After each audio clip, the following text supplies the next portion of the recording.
And now for the Tennessee Volunteers winner of Game 2 in the Hattiesburg Super Regional of 2023, we have Coach Tony Vitello, starting pitcher Chase Dolander, 8 innings pitched, 7 strikeouts on the afternoon. Jared Dickey, 1 for 5, and an RBI. We'll open it up for questions now. Jared, what did you see on the hit that put you guys ahead for good there, and kind of how emotional of a win is this in coming from behind fashion? Yeah, no, it's a big-time win for us. I think really just trying to focus on just staying to the ball. We knew that he was going to, he had a little bit of ASR on his fastball, and then he was going to throw his changeup a good bit. So kind of just trying to sit one of those pitches and got a pitch to hit and just did damage with it. For both Jared and Tony, that fourth inning, what went so well for everyone, but how important was Cal Starks at bat in that stretch there? Yeah, I mean, I don't have as many baseball terms as Jared just did there in one answer, but there was a lot of fight with the whole group, and Cal Stark was kind of our leader. I mean, that was an incredible AB.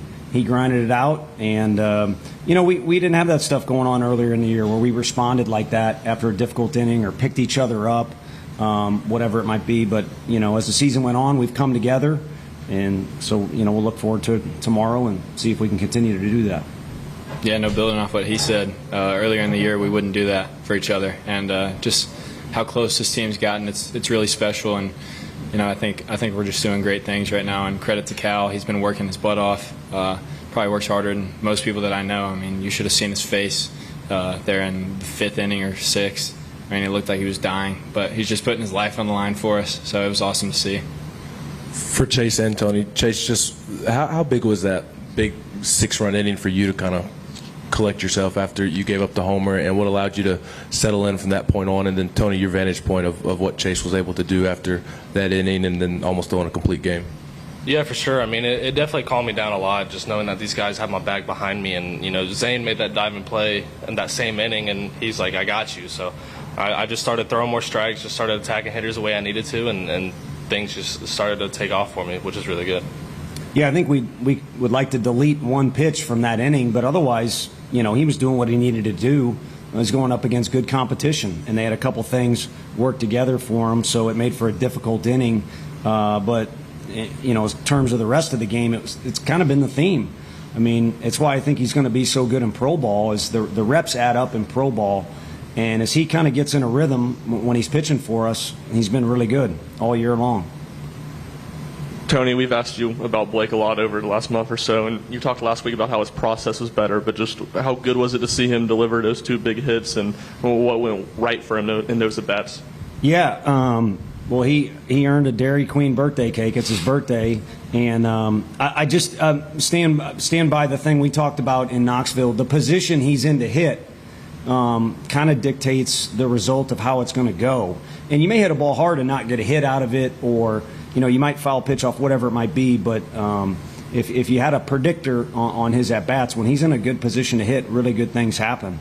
And he's facing it's a tough look there for him. Obviously, a difficult pitcher to face. But kind of like Cal, got determined, if I'm not mistaken, with 2 strikes and really got into his legs, and it made the difference on that particular pitch.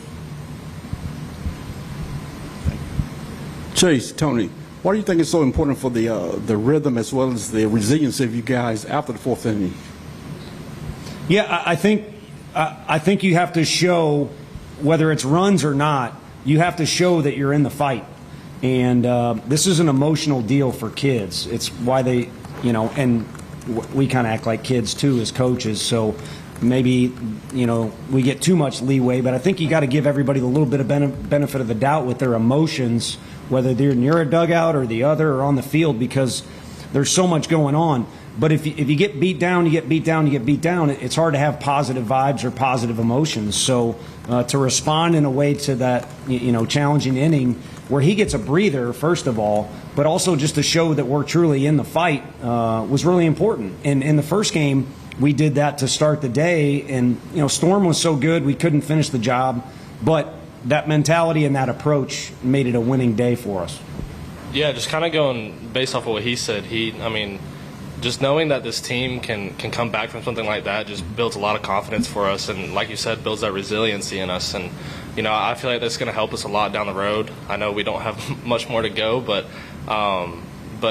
just being able to have that knowledge of, what we need to do and how we need to do it is just huge for us. Kind of following up on the emotions, Tony, how high were they running? Especially, it looked like some back and forth with the home plate ump and Frank and him talking and things like. Was it getting a little out of control at that point, and how did you kind of corral that? Yeah, probably me out of control. I think Frank was kind of more trying to angle and make points, and then, he was doing a good job of kind of keeping us at bay because, Hall works so quick, and, we talked about it. He preys on frustration, and he does a lot to frustrate you because he's so good. And one of those things is to work really quick, and we had talked about making sure we take our time or take ownership of the box and be ready to go when you're ready to go. So that's kind of how that flared up. But I think it was handled well, especially, like I said, because, we're all fired up over on our side. But, again, when you're fighting for your season, whether it be one of the two teams here or anywhere across the country, there's going to be a lot of stuff going on. We saw that in our regional, and we saw it here. So, thankfully, it led to a good finish, but there's all kinds of ups and downs going on over in that dugout.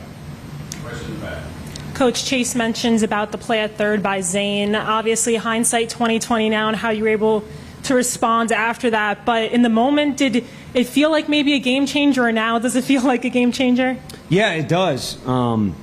Now, to be honest with you, it's difficult to have much feeling about anything. It was such a long day, and it was a long night last night. Per the weather, we're sitting around waiting, so it feels like it's been a week-long deal. But you wouldn't have it any other way. You certainly want to be playing more than you want to be, at home or not getting the opportunity to play. So we're grateful for that. But it's been a long day, and I think the vibe I got from our dugout, it was a quick, good job. Chase certainly, Burnsy finished the game and with an exclamation, but it was a quick turn of page and, keep coming together tomorrow.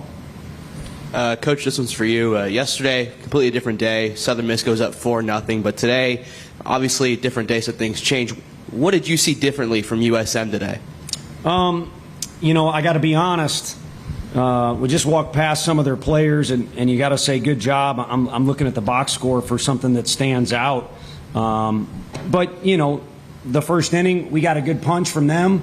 But at the same time, we could have made a play here, could have made a play there. So I really didn't see that huge of a difference. The scoreboard obviously dictates opinions of fans and media, and you look at the stat sheet and all that. But this is what it's supposed to be, is good competition. Last year, our team talked all the time about fierce and deep competition is what you want. That's what Tom Brady, I believe, spoke on in his retirement deal, one of his retirement deals. So he's still retired, right? Yeah. Okay. Something like that.